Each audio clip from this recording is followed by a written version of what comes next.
So for today's gana po, napagutos na ako ni Papa na i-check yung binhi niya. So, yun, pupunta tayo dito sa game tracer na palay. Nandito na ako galing kanina guys, kasi nga lang, dahil nahinayang ako, may ano siya, may duluduluhan pa siya, pwede pang kainin ng manok. So I decided na makuha ako kahit kunti.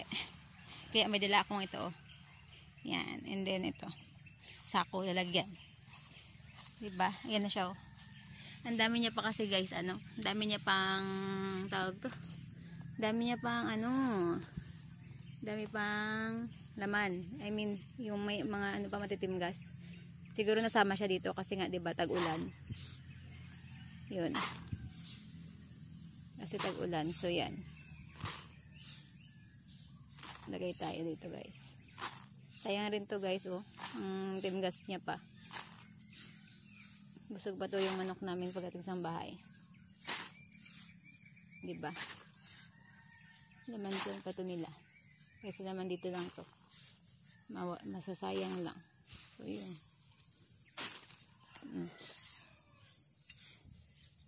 Kaysa masayang.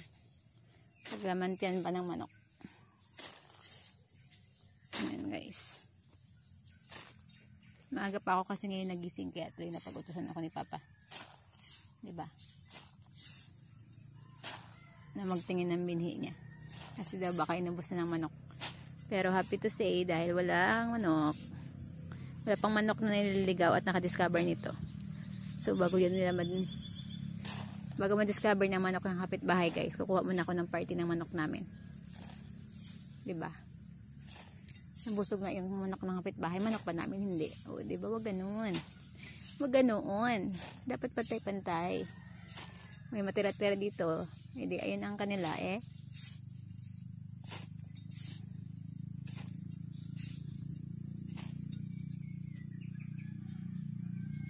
Ang dami niya patagang laman guys, oh.